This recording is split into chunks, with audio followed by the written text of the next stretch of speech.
Irreverent, entertaining, cool. You're listening to LA Talk Radio.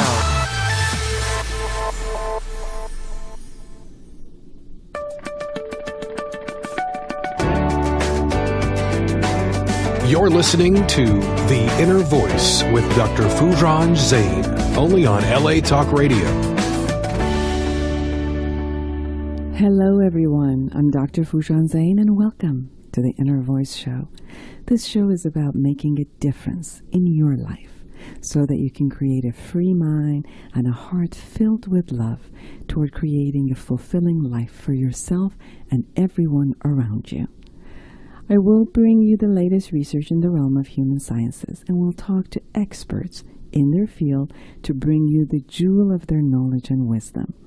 Let me tell you a little bit about my book, my latest book, Life Reset, the Awareness Integration Path to Creating a Life You Want. It's as if you had a reset button on beside your bed, and you can wake up one day and find the tools in how to reset your life. This is the latest psychological model that has been presented to you in a series of exercises which you can complete in your own time. The awareness integration model has been researched and published with many groups, and the latest research has been published in international publication, and actually I presented it at Harvard. But the research was done with 132 students in Cal State Long Beach, and the results, amazingly, by just doing the book, going through the book as exercise, not even therapy, created 68% decrease in depression and 27% reduction in anxiety, and raised their self-esteem 43%. So I'm positive that you will definitely gain a lot of clarity and looking at what you can do for your life and what you're in control, and looking at life from a different perspective gives you simple exercises to go through. You can get the Life Reset book from Amazon or my website, Foojan.com, Foojan.com. If you'd like to consult with me, I have my offices in Irvine, Beverly Hills, and Woodland Hills, and I also do consultation online and via Skype. So you can go ahead and go to Foojan.com. I love to hear from you, and if you have any suggestions about our show or questions, please call me. Go to Foojan.com and connect with me.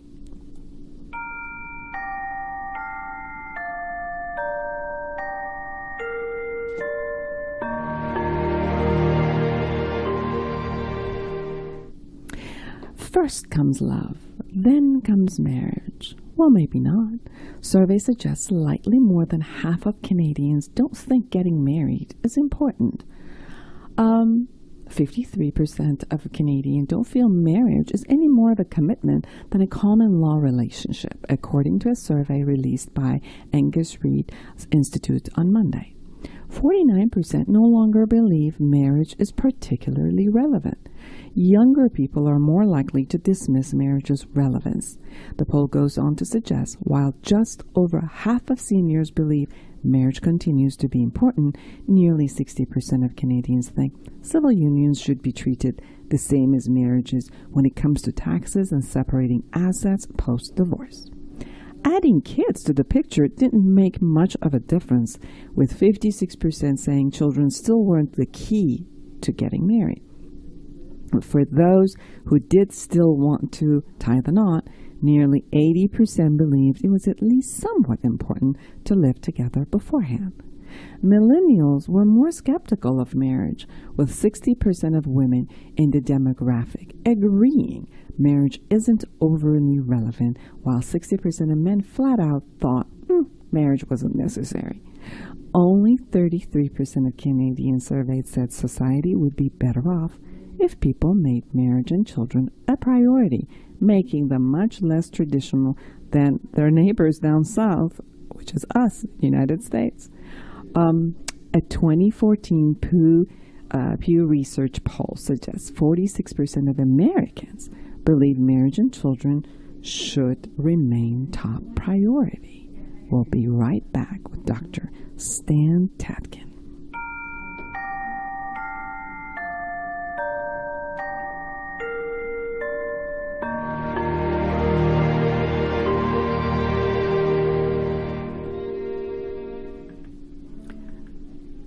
Dr. Stan Tatkin is a clinician, author, PACT developer, PACT, and co-founder of the PACT Institute. Dr. Tatkin teaches at UCLA, maintains a private practice in Southern California, and leads PACT programs in the U.S. and internationally. He is the author of several books, including the popular Wired for Love, Your Brain on Love, co-author of Love and War on Intimate Relationships, and most recently, Relationship RX, Insights and Practices to Overcome Chronic Fighting and Return to Love, which is an audio CD. Welcome to my show, Dr. Tatkin. Hello, Dr. Foojan. Nice to meet you. It is great to have you. Tell us a little bit about PACT Institute first. PACT Institute is a training institute for psychotherapists to learn this psychobiological approach to working with couples. And we started this, my wife and I started this several years ago as I was teaching students to use this method to work with couples. Psychobiology means the study of the brain and the body. So that's what we do all over the world. And then we started to change towards doing couples retreats. So the PACT Institute basically is a training institute for therapists. That's wonderful. And what do you guys do in the couples retreat? I'm sure everybody who's listening is really getting interested. Well, the retreats focus on the couples, and it's basically following Wired for Love and all the exercises that are in the book. And what we take people through is how to read each other's faces, read each other's bodies, how to stay in each other's eyes, how to create a secure, functioning relationship. And what that means is that it's a two-person psychological system where both people have each other's backs, are experts on each other, and operate in a way that is fair, just, and sensitive. In other words, a fully collaborative, cooperative system. And that's what we teach people to do, to go away with. And it's quite lovely. It is so important what you're saying. I know I've been a therapist and a couples counselor for about 27 years, and I know that most of the time when I see and I watch people, the couples who are in front of me, I pick up what's going on in their body. But most of them, they're not even looking at each other. They've lost the concept of being present to the person who's in front of them, who they love, who they're partnering in every aspect of life, and who is going to be making a difference in their life. But a lot of times we've created a fixated position about our mate somehow, and we operate on that fixated position of as if they're an object which will always be there. I know what she's going to think. I know what he's going to say. And we lose the momentum of who they are. Well, there is a normative psychobiological reason for this. We have a brain that automates everything. And we don't really understand this, but most of our day is automatic. We don't think about it. Our day is being run by very cheap, lightning-fast memory systems that allow us to do things without having to use these expensive areas of the brain. So everything new is going to become old again very soon. So we learn to ride a bike, and all systems are online, and it's exciting and scary, but soon we're riding our bike without thinking about it. We automate each other also after a certain period during courtship, and that automation makes the relationship easier, but that's when we start to get into trouble because we think we know each other. And then we start making all sorts of mistakes in what we see, what we hear, what we do. And because the couple becomes deep family at this moment, they become basically representatives for everybody that came before, what could possibly go wrong, right? So what happens is we stop paying attention. We stop being present because we think we know each other, and then we start to lose interest, or we start to create problems by making fast appraisals based on memory and based on this fast recognition system called procedural memory. And that's where we get into trouble, not just in love, but if you look around us, it's happening everywhere. It's part of the human condition.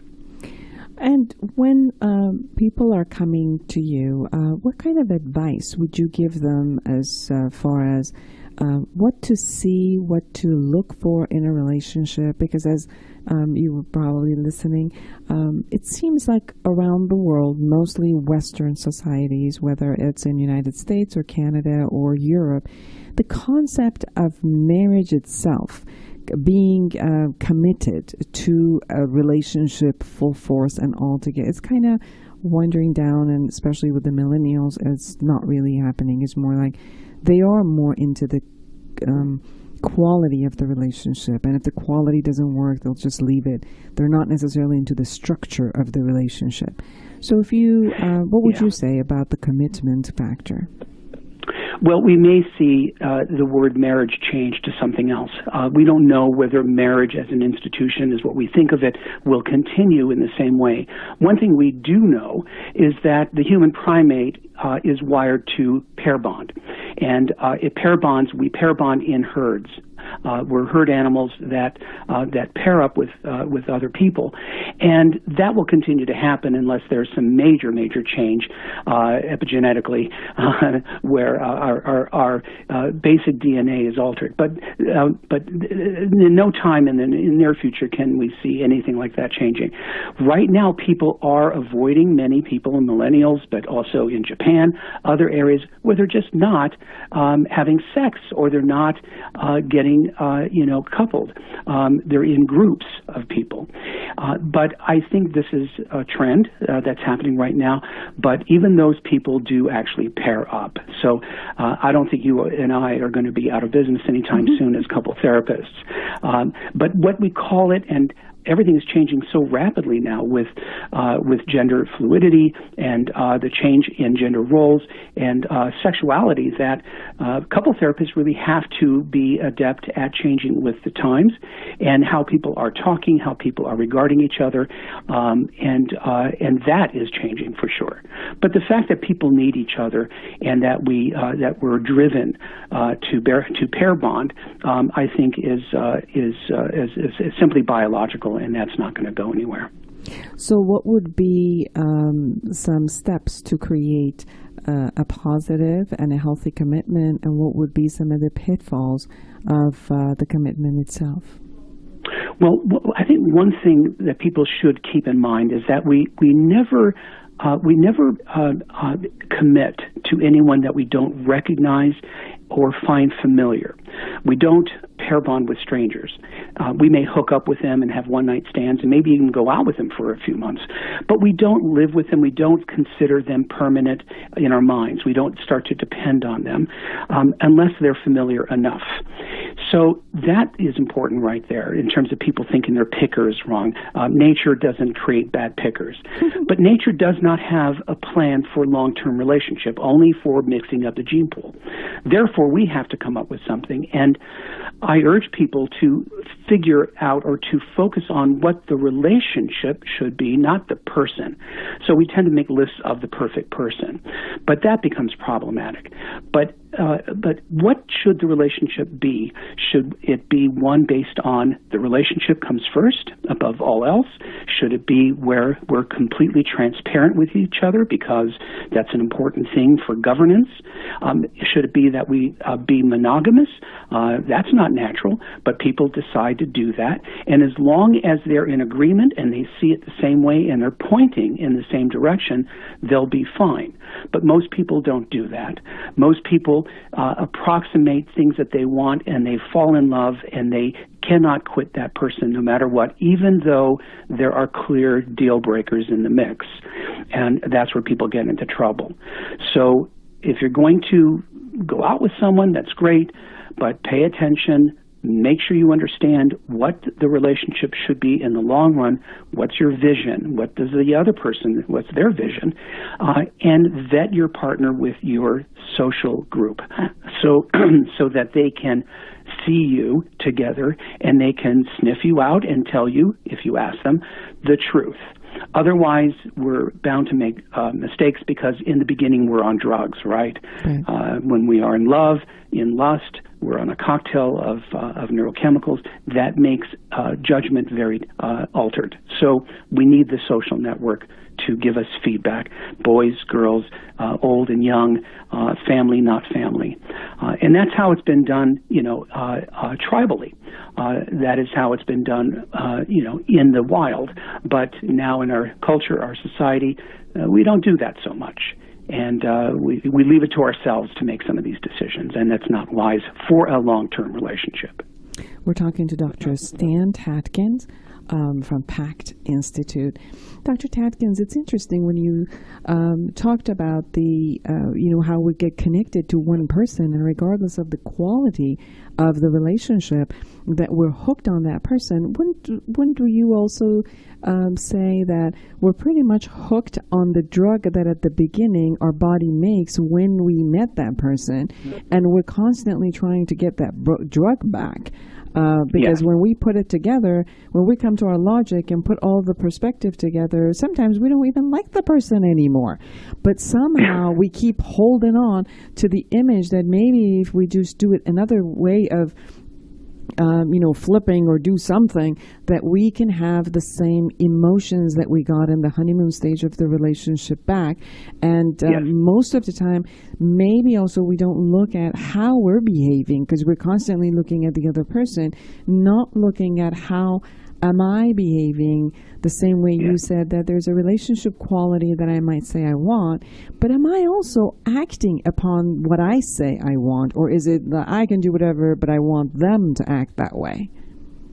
Well, there we get into orientation or family organization, where if I come from a family that focuses on the self more than the relationship, I will do that in my adult relationships.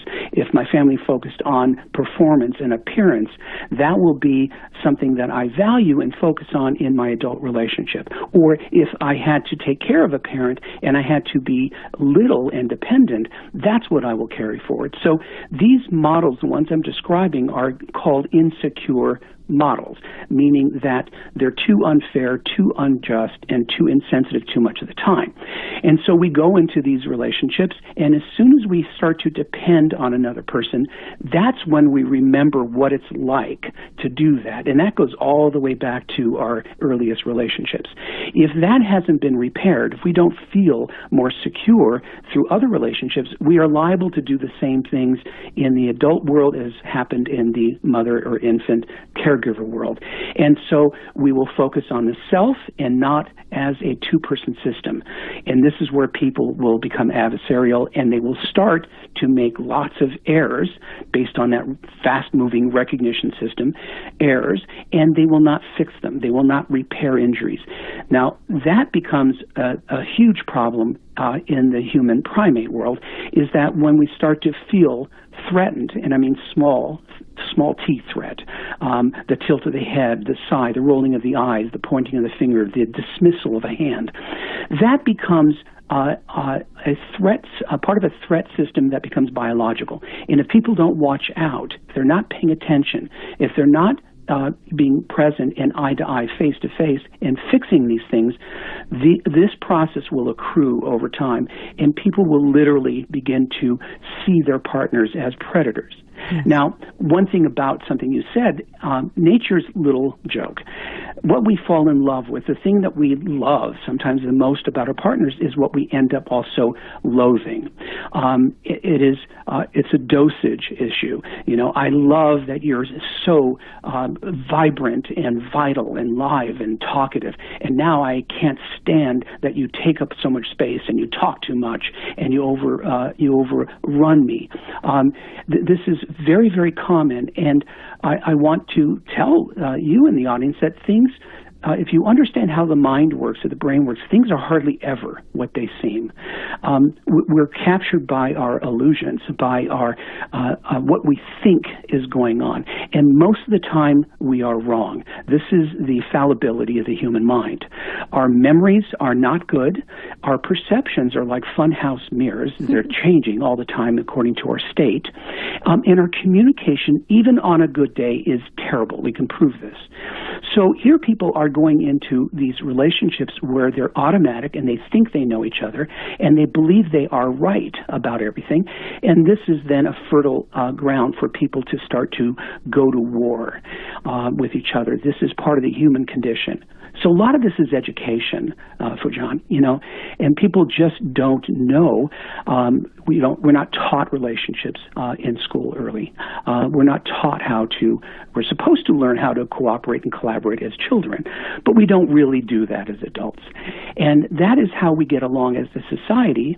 And a couple is the smallest unit of a society.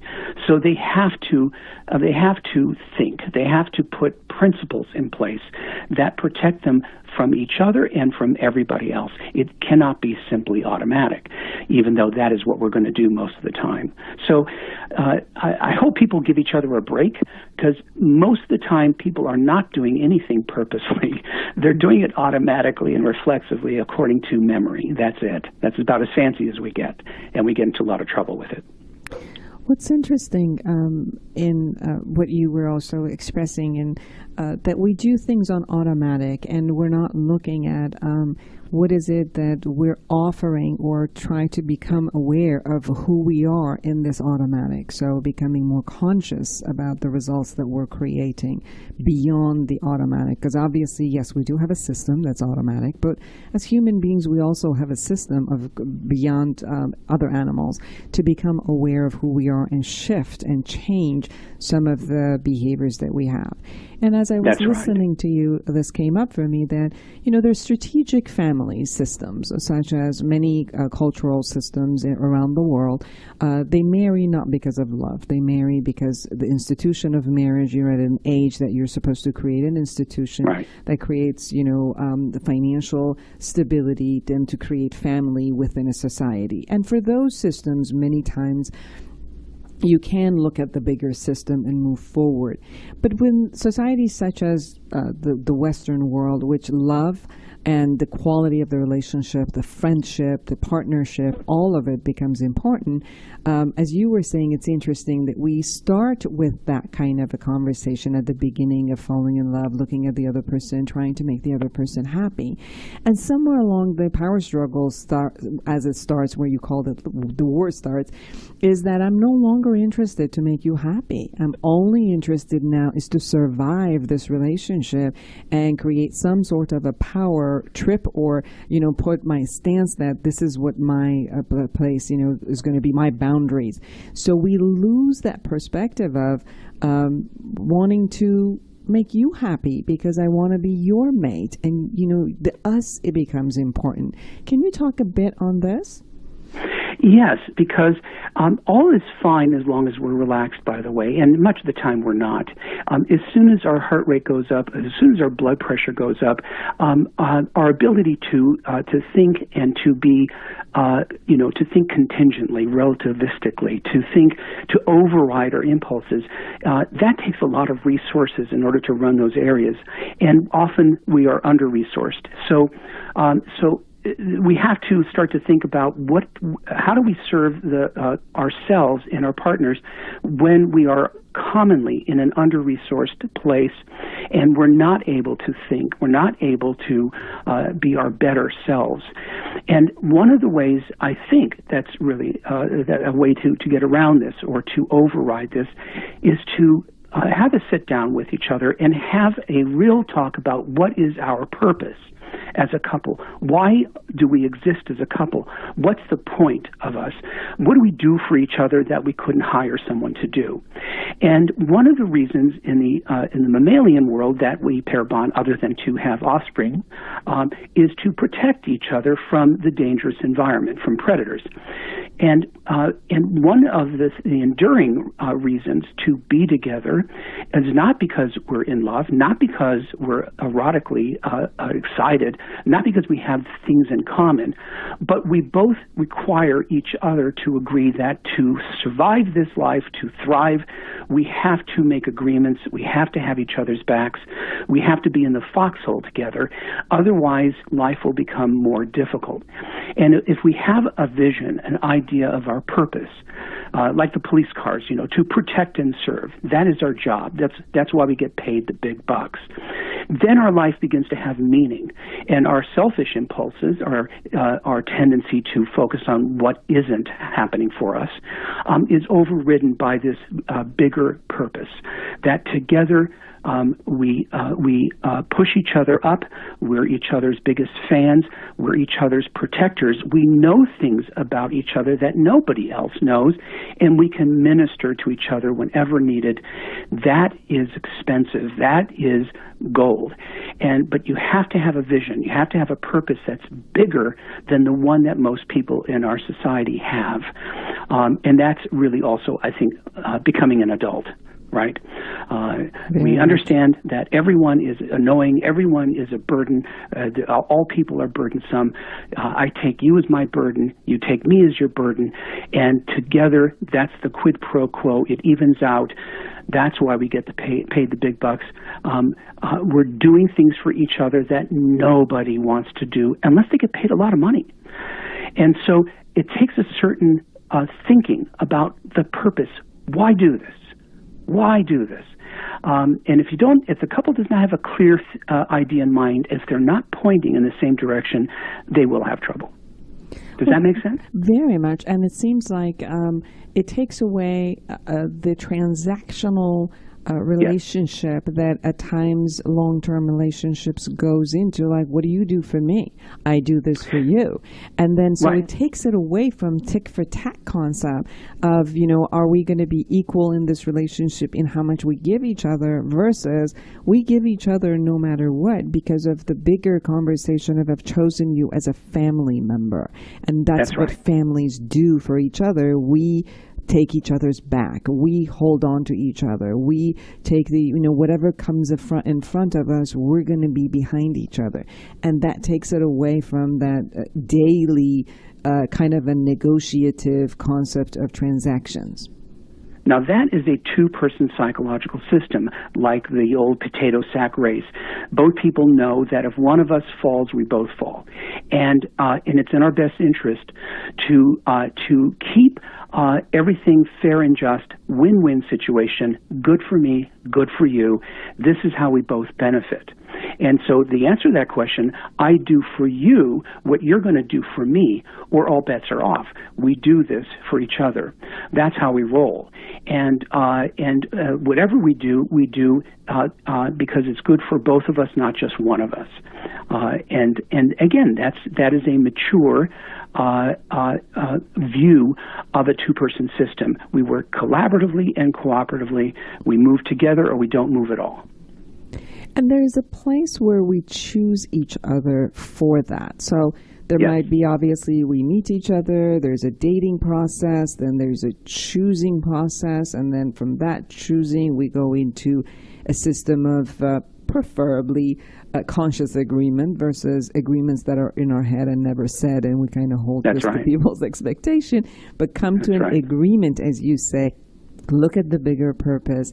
And from there, we hold the commitment of the two adult person role where together we're doing this, right? So so how do you go from the dating to choosing and then commitment in your methodology? So think of nature, again, not caring about long-term relationship, but caring about jettisoning the relationship. Let's say if the relationship were a rocket ship, the first jet is strong enough to get you out of the atmosphere, and then you're on your own. That is the drugs we were talking about, the initial excitement of novelty, where I won't say what all these neurochemicals are, even though they are important, but there's a certain mix, and along with that mix comes a certain amount of anxiety that's necessary to obsess over that person. But that anxiety begins to fade away, as do some of these other neurochemicals, and they change and balance. That exciting love that's in the beginning is a dopaminergic love, meaning it's dopamine driven, which makes it very much like an addiction, but in a good way. So how do we keep an addiction going, that exciting love, without changing partners, because that is what people will do. They change partners because they want a real shot of that excitement of novelty and newness. Well, that isn't going to happen because that person is already known, but we can recreate a lot of that same feeling by gazing into each other's eyes, by using third things to amplify each other. Novelty, vacations, a beautiful baby, a dog, the skyline, anything that we use as a third thing to excite us, and then we turn to each other and we say something like, "I'm so glad I'm with you. You're so handsome. You're so beautiful."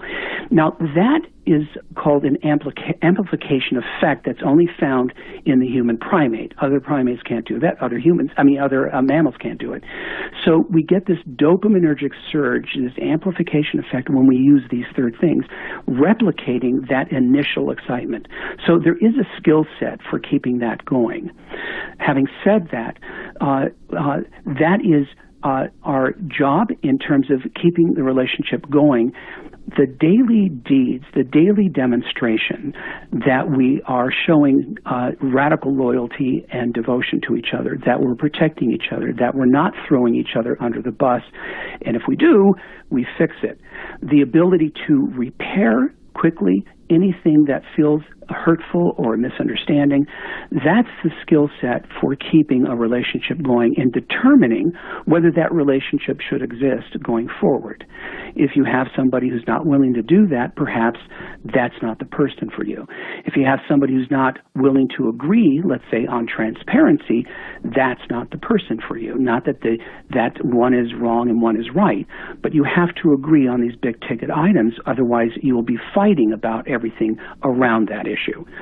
So it's a combination of that initial jettison of excitement, then it's a recognition of, I'm going to continue with this person because there's something like me and there's something like my family. They're familiar enough, but I'm also bringing back a sense of strangeness, which is the novelty, the excitement, by looking into your eyes, by gazing into your eyes, which is looking into your nervous system live, right? That's unpredictable. By doing things with you where neither of us know how to do this thing, we're having to work together as a team to figure it out. That is how you keep this momentum, this feeling of love that is a more mature love, based on real small and big things that are happening on a daily basis. And again, that takes a vision, and that takes practice and failing, unfortunately. But failing is not a problem as long as you clean up your mess, as long as you make amends, as long as you admit to what has happened, and as long as you put the relationship before your pride and being right. That's hard to do. So the experience of creating the drugs yourself, they're free. You Yes. can have them with your own pharmacy inside of your body. And That's correct. being addicted to this one isn't going to be detrimental to your life. It's actually going to enhance your life. And the tools for that is keep yourself in love and express your love and see the person who's in front of you as a live person who can be in love themselves, and you want to be interested to get to know them consistently and connect to them. And that would fire up. It's almost like being responsible yourself and accountable in creating that part consistently in your love life. That's right, yes. Now, That's right. And there is something, people who haven't had this experience, there is something about choosing one person or one career and pouring yourself into it that creates a certain kind of focus, a certain kind of complexity that cannot be experienced if you are diffuse, if your attention is all over the place. There's something about doing that is not only freeing, but also opens up an entire universe that's hard to explain, except unless you've done something like that. We're talking to Dr. Stan Tatkin from PACT Institute. Dr. Tatkin, you also talked about if we come to some agreement, and if we don't come to that agreement together, such as if I want honesty and the other person does not necessarily apply, honesty or transparency or monogamy or any of these factors where it would be important for one person and not the other person, and maybe they're not my mate, and in the process of choosing, I can say, well, I choose not. There's also this other part where with long-standing relationships, we all grow. Maybe we met when we were 20-some and now we're 30-some. Or maybe, that's right. I was single, never been married, and never was a mother or a father. And now after a couple of years of having it all, going through this experience, I have changed so much that what I thought I wanted, 10 years ago or 5 years ago is just no longer that. And somehow I'm trying to not go through the same agreement because I just don't agree with what I agreed before. And so now I'm married, I have kids, and now I need to renegotiate that agreement. And tell us about that. Well, this is a problem, right? And it's predictable that the younger we marry, the more we're going to have to go through the vicissitudes of our own development and the changes of social pressures and losses. So we do, in fact, change through time. We're moving through time. Sometimes we move together. Sometimes we start to drift apart. Some of this has to do with biology. We know now that all mammals go through a midlife depression. All people go through, no matter where they are in the world, go through a midlife depression of some kind. And it's not even between genders, by the way.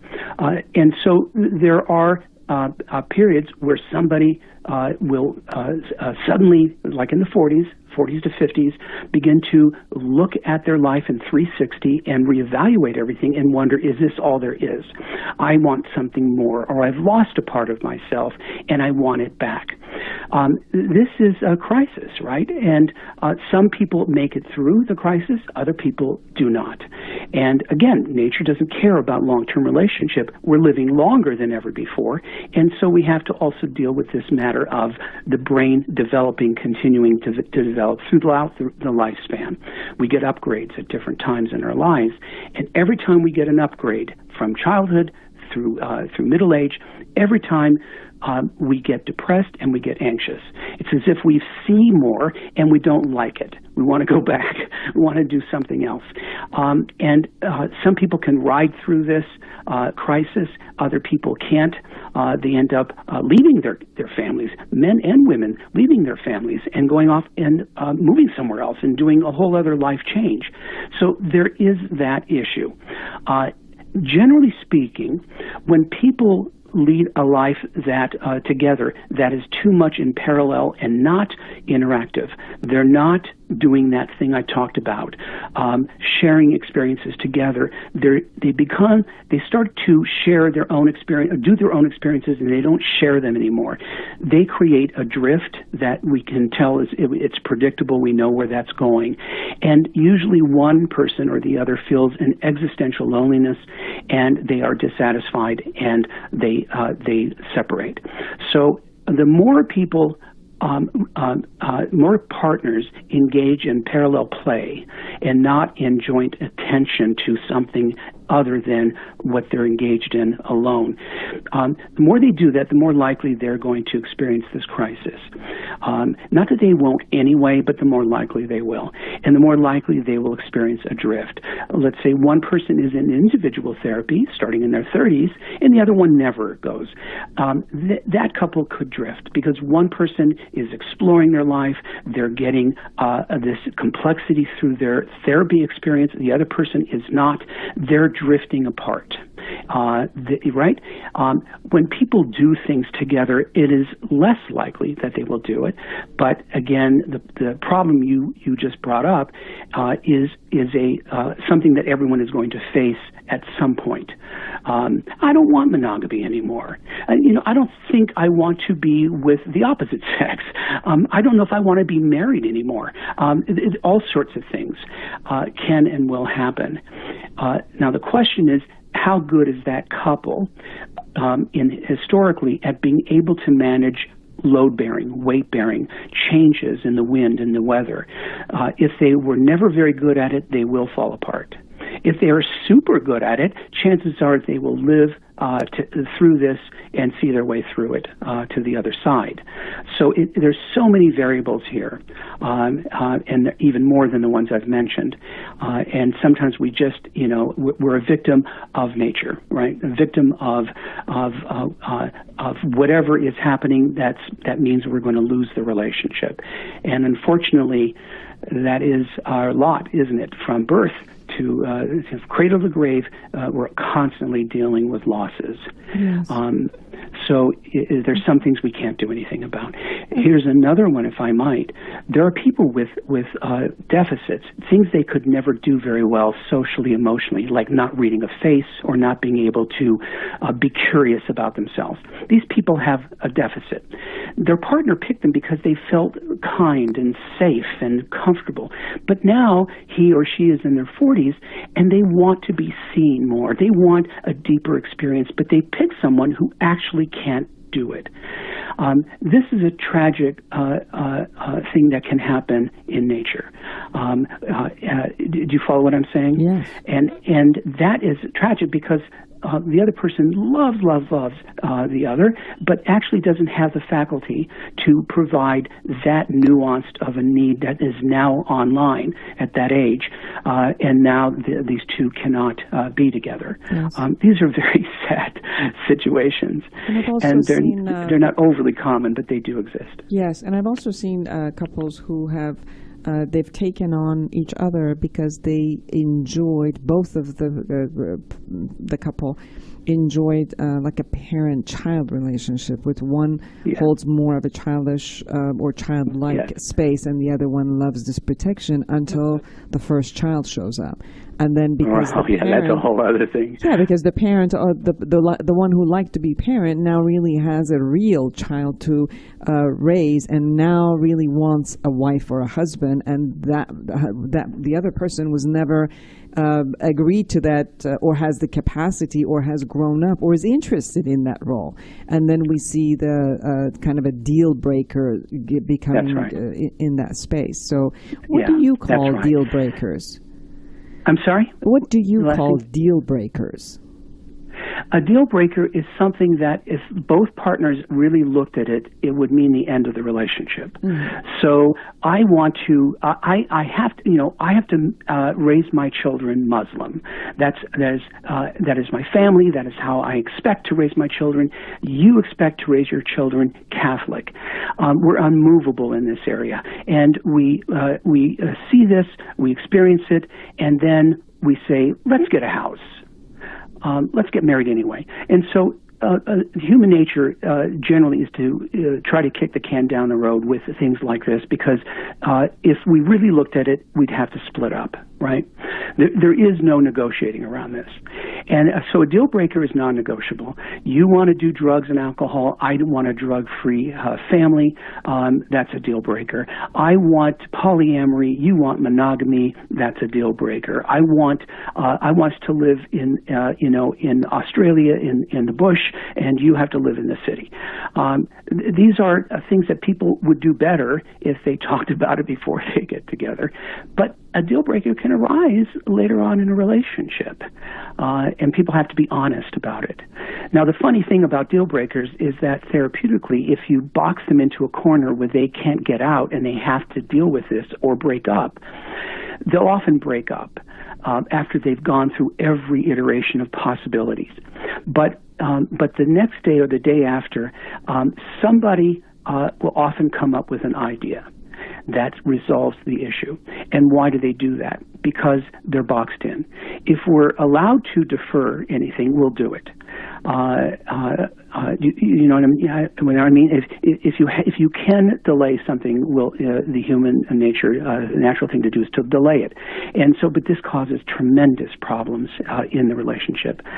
We'll be fighting about that deal breaker without knowing we are. Yes. And so that's what that is. If we really looked at it, we'd have to split up, that kind of thing. I totally agree, because I've seen so many couples that they stay in a marriage even when they're boxed in, cornered because of other factors, not because of the quality of the relationship necessarily anymore, but because of holding up the structure of the family and all of that. And then it turns into a lot of resignation, depression. They exit one way or another through something else, whether it's depression or addiction or workaholism or affairs or any other concept that would remove them, although it appears that they kind of negotiated and stayed in a loveless and a presence-less, pretty much, marriage or relationship. Yes, and many times it replicates their childhood experience at home. Yes. They end up finding themselves back at home where they don't want to be. And the listener should be aware of something really important. As a couple therapist, I'm sure you feel this way too. Where there's one, there's always the other.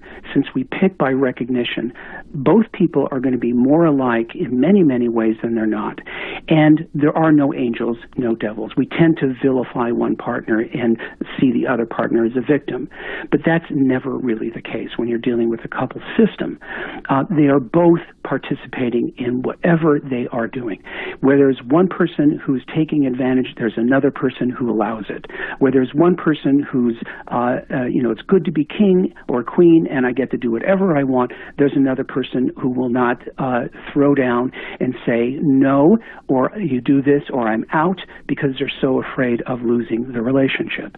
So people have to also think that way. We're too accustomed to blaming one partner over the other, and that's just not how these systems work. Occasionally there are villains, but they're few and far between. Most of the time, people are just being themselves. They're at odds with each other. They're making human decisions, often based on self-centeredness, and understandably, and unfairness. But again, both people are expected in a secure functioning relationship to expect a two-way street, to expect equality, and that they are both doing their jobs to put into the kitty what is necessary to feed that system, right? Not one person over the other. And so we have to look at it that way, and people in those relationships should look at it that way too, because it's not ever what it seems, right? We're dealing with a system that is crazy complex, where people are acting and reacting to each other in very fast ways without even knowing much of the time what they're doing. Again, automatic. Yes. And so I wanted to put that in too, because a gripe of mine, even among my colleagues, many times, is this idea that one person is the villain and the other person is the angel. And it's just not true. When we look at it, we got 2 more minutes, and when we look at a relationship in a way that the two people are together and they're constantly maybe complaining to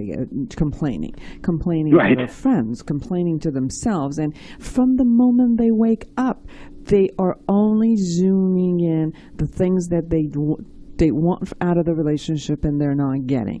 And this way of constantly complaining and then buying everybody else's feedback and empathy where they are the victim, which is partly what you were talking about. They even enroll their therapist. They enroll everybody that I'm a victim here. And that part, it just seems like it needs a little bit more of awareness and mindfulness about the person to see the effect of this type of thinking, feeling, complaining, and how that impacts their whole life and the community that is around them, and the family systems that they have around them. We got about 1 more minute. Can you respond to that, please? If we frame the couple as the smallest unit of the society, and that they are the leaders of everybody, that everyone moves toward or away from them according to how well they function with each other, this is a sign of immaturity, right? Going outside of the relationship, complaining to other people, and not dealing with your partner. This is usually found somewhere in their childhood where they saw their parents do this. We have to remember that our friends and families are echo chambers of us, not only are they echo chambers because they see an opening here in terms of how we're feeling, but they're also plugging their own agenda in, and you don't even know that they are. Yes. They have access to grind many times. So we consider this psychobiologically in PACT as a betrayal, as a mismanagement of thirds. Yes.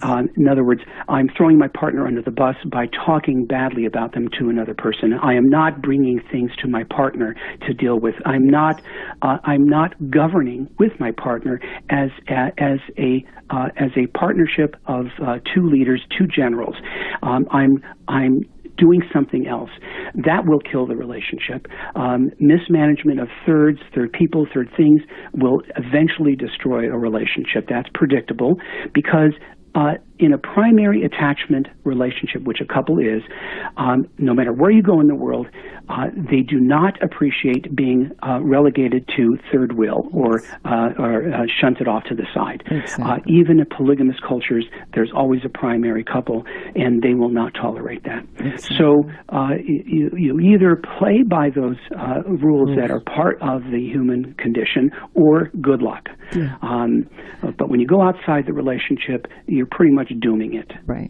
Thank you so much. It was a joy listening to you, learning from you, and I'm sure that our listeners have really enjoyed this. For everyone who's listening, please go to www.stantatkins.com or thepactinstitute.com, P-A-C-T, thepactinstitute.com.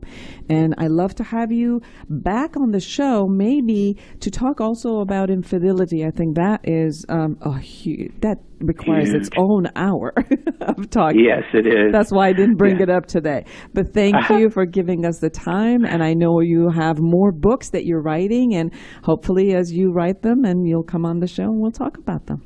Thank you so much. It was a pleasure being with you. Same here. And all of you who are listening, thank you for listening with your heart. And until next week, create an amazing life for yourself and everyone around you.